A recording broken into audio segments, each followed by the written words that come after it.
Vamos falar de um outro silêncio eloquente, esse foi do Bolsonaro, eh, hoje de manhã. Ontem, o presidente da Ucrânia, o Vladimir Zelensky, deu uma entrevista a uma repórter da Rede Globo e entre as diversas coisas que ele disse, ele, foi até bastante agradeceu ao Bolsonaro pelas conversas que teve com ele e tudo mais, mas de certa forma cobrou um posicionamento do Bolsonaro, dizendo que um posicionamento em favor da Ucrânia não era, na verdade, apenas um posicionamento em favor da Ucrânia. Era uma defesa de alguns princípios e da Europa e de liberdade e tudo mais, né? Então, vamos lá, olha, Zelensky critica a neutralidade de Bolsonaro na guerra. Por favor, né? Eu não apoio a posição dele, Bolsonaro, de neutralidade. Vamos pensar sobre a Segunda Guerra Mundial. Muitos líderes ficaram neutros num primeiro momento, prosseguiu Zelensky. Acrescentando que essa postura ajudou o fascismo a se expandir na Europa. O ucraniano também criticou pretensões a mediar o conflito. Mediar de quê? Né? A guerra não é entre Ucrânia e Rússia, é entre a Rússia e o povo ucraniano. Antes de eu passar a palavra para o Mário, para ele comentar toda essa questão, vamos ver a reação do Bolsonaro, por favor, que veio hoje de manhã. No meu caso, quais decisões eu tomei? Vá para a Rússia ou não? Se dependesse de quem está do meu lado, eu não iria. Não, se mantenha neutro, a Rússia pode invadir a Ucrânia. Eu fui para a Rússia, resolvi a questão do fertilizante. Se não tivesse resolvido, nossa produtividade no campo teria caído da metade. Estaria colocando em risco a segurança alimentar do Brasil e de 1 bilhão de pessoas que nós alimentamos fora do Brasil. Apanhei muito porque fui para a Rússia. Tem que estar do lado da Ucrânia. Eu estou do lado da paz. Se eu tivesse como resolver a guerra, já teria resolvido.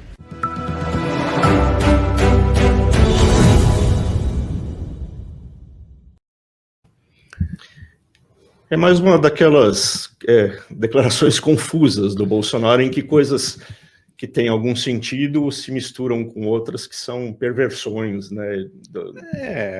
Olha aqui, Grebe, não é uma posição diferente do Lula, né? O Lula é até mais agressivo em relação ao Zelensky, né? Nas suas falas. Uhum. Foi, né? Tanto que o PT ficou preocupado, né? Logo que estourou a guerra, com o Lula dando a entender que o Zelensky era um ator atuando, né, como presidente da Ucrânia. Essa questão da Ucrânia, é preciso entender que, vamos lá, Bolsonaro falou em algum momento em mediar. Obviamente que o Brasil não tem papel nenhum de mediador, né, nesse caso não teria, porque, enfim, tá longe politicamente, geograficamente, né, mas há mediadores, sim, né. O Zelensky, enfim, eu não entendi aqui o que ele quis dizer exatamente, parece que a entrevista na íntegra vai ao ar no domingo. Isso, exato. Mas há mediadores, por exemplo, o Recep Erdogan, né, o presidente da Turquia faz mediação, né, tenta fazer uma mediação ali, agora tá meio esquisita a coisa, porque encontrou-se com Putin no Irã, né. Mas, enfim, de qualquer maneira, é uma mediação. Então, você ter mediação numa guerra assimétrica e injusta sempre um caminho, né? Mediação em si não é um problema. O Brasil não teria nenhum papel de mediação, acho eu. Não tem importância geopolítica para isso, não tem proximidade geopolítica para isso e tudo mais. Agora, o Bolsonaro tem razão. Desculpe irritar aqui algumas pessoas, tem razão num ponto, que é a questão dos fertilizantes. O Brasil é extremamente dependente dos fertilizantes russos. E se não tivesse havido ali um acordo em torno dos fertilizantes, da vinda desses fertilizantes, de fato, a agricultura brasileira, o agronegócio brasileiro estaria ferrado. E sim, isso ajudaria a aumentar a insegurança alimentar do mundo, porque o Brasil é um dos grandes fornecedores de alimentos para o planeta. Então, é verdade, isso é verdade. Agora, A questão é que dá para ter um discurso, um bom discurso político, um bom discurso em defesa do agredido contra o agressor, né, sem que você fira interesses comerciais que são pertinentes e são legítimos. Essa a questão é que o Bolsonaro não consegue fazer isso. É por isso que eu disse que era uma mistura de coisas que fazem sentido com outras que são agressões a... Eu nem senti ali, eu vi a entrevista do Zelensky ali, na verdade foi mais uma fala do Zelensky, o Zelensky mais uma fala declaração. mais uma declaração do Zelensky, pelo menos até onde foi nos permitido ver, né? Não parece ter sido uma conversa belicosa, nem uma conversa antipática, muito pelo contrário, ali o Bolsonaro diz, olha, nós apoiamos, não admitimos ataques à soberania da Ucrânia, aquele blá blá blá, né? Mas, ao mesmo tempo, somos neutros, porque, Brebe, a Europa não está se comportando assim também tão bem em relação à Ucrânia, né? A União Europeia, né?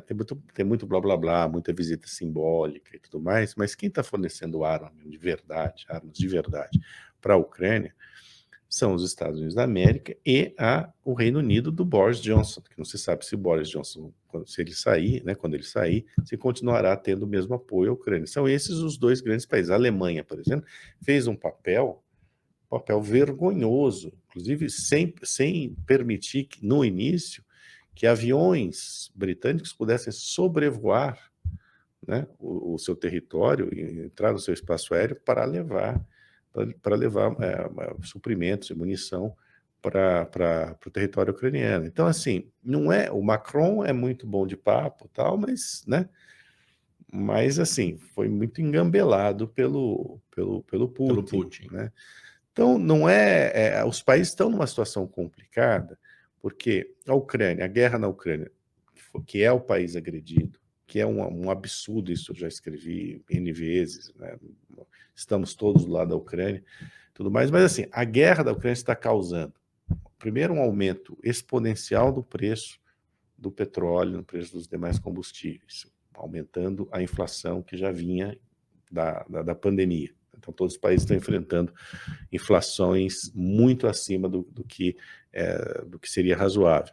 E você também tem agora a questão dos alimentos. Veja, e a questão, porque a própria Ucrânia é um grande produtor de alimentos. Então, tem lá acordos para que se criem corredores para que a Ucrânia possa escoar a sua produção para o exterior. Se você me permite acrescentar, né, hoje mesmo aconteceu na Europa, na União Europeia, né, uma discussão séria sobre as medidas que vão ser tomadas por todos os países para enfrentar o inverno. Sim. Porque agora eles precisam menos da energia do gás russo, né? Mas daqui a pouco eles vão precisar muito. Exato. Então tem uma preocupação gigantesca em torno disso. Então, como é que vão fazer para economizar? Vão racionar? Vão avisar a população antes, né? Como você disse, é uma perturbação enorme, né? É uma situação complicadíssima, certo? E que, de fato, o Bolsonaro poderia ter tido um discurso mais solidário à Ucrânia, sem dúvida, né? Mas o outro lá que concorre com ele também não tem, né? E, como eu falei, foi até mais agressivo. Desdenhoso, exato, a palavra exata é essa, desdenhoso em relação ao Zelensky. Então, assim, enfim, não é sempre legal ter uma entrevista do Zelensky, né, para um veículo brasileiro e tal, né, mas também eu não demonizaria tanto o Bolsonaro nesse aspecto quando ele fala em fertilizante, porque isso não é uma questão de só menos.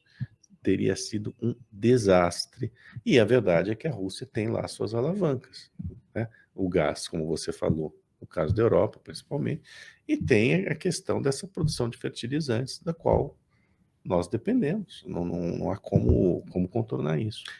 Na verdade, o que eu comecei falando num outro silêncio eloquente, né? Me parece que tem um excesso de pragmatismo na cabeça dos políticos brasileiros, né? Que os impede, às vezes, de prestar pelo menos uma homenagem, por hipócrita que seja, aos princípios, né? Que é uma coisa que tanto o Bolsonaro quanto o Lula deveriam ter feito desde o começo dessa maluquice da invasão, né? Era preciso dizer que um lado está certo E o e o outro outro está errado, basta isso. Sem dúvida. Né? E depois você segue com a política, né? Que não é uma coisa bonita em geral, né? Exato. Não, você tem razão. Agora, em relação ao mundo, nós sempre fomos muito tapados, né? Nós não conseguimos enxergar um palmo à frente do nosso nariz em relação às questões internacionais, em geral, né? Houve momentos que sim, mas em geral o nosso discurso é um discurso. O Brasil é um grandão bobão, né? No cenário internacional. Essa que é a verdade. Tem algumas vantagens que você pode oferir disso, né? E há outras desvantagens. De fato, essa falta de um discurso em que, digamos assim, a hipocrisia seria um elogio à virtude, né? Nos falta, né? Esse discurso deveria existir. Quando eu falo hipocrisia, eu estou exagerando, mas é isso, uma solidariedade, pelo menos no plano verbal. Né? Reafirmar alguns princípios. Reafirmar, né? por exemplo, na ONU o Brasil se absteve, ou atuou, inclusive, para que algumas sanções, algumas condenações à Rússia fossem evitadas. Não precisava. Se esse é o preço, eu acho que o Brasil também tem lá a sua capacidade de negociação para dizer, olha, até aí já está demais, né? Então, a gente adota uma posição neutra, mas também trabalhar em favor da Rússia em organismos internacionais, isso está errado, né? Exato. Então, enfim, eu acho que, enfim, foi importante aproveitar o seu dia, né, para falar um pouco de Ucrânia, porque, enfim, é um assunto que está ali em fervura permanente, não é nem fogo baixo, né? Está fervendo mesmo o tempo todo, e o noticiário brasileiro, o dia a dia, acaba nos forçando a esquecer, às vezes, desse assunto. E, no entanto, tudo que acontece no mundo hoje, de uma maneira ou de outra, está ligado a isso, né? Esse é o foco lá, né? Agora, mesmo na Europa, o interesse pela Ucrânia vem baixando consideravelmente. O interesse, eu digo, das pessoas, dos cidadãos. A atenção, talvez, né? Porque as pessoas estão muito voltadas para os problemas criados pelo conflito, né? E não vem a hora desse conflito acabar. E, infelizmente, o que você verifica é que muitos dos cidadãos que se postaram a favor da Ucrânia agora acham que a Ucrânia tem que ceder porque querem ver os seus próprios problemas resolvidos, né? Então, é o lado perverso, né, de uma guerra que se prolonga além do razoável, né?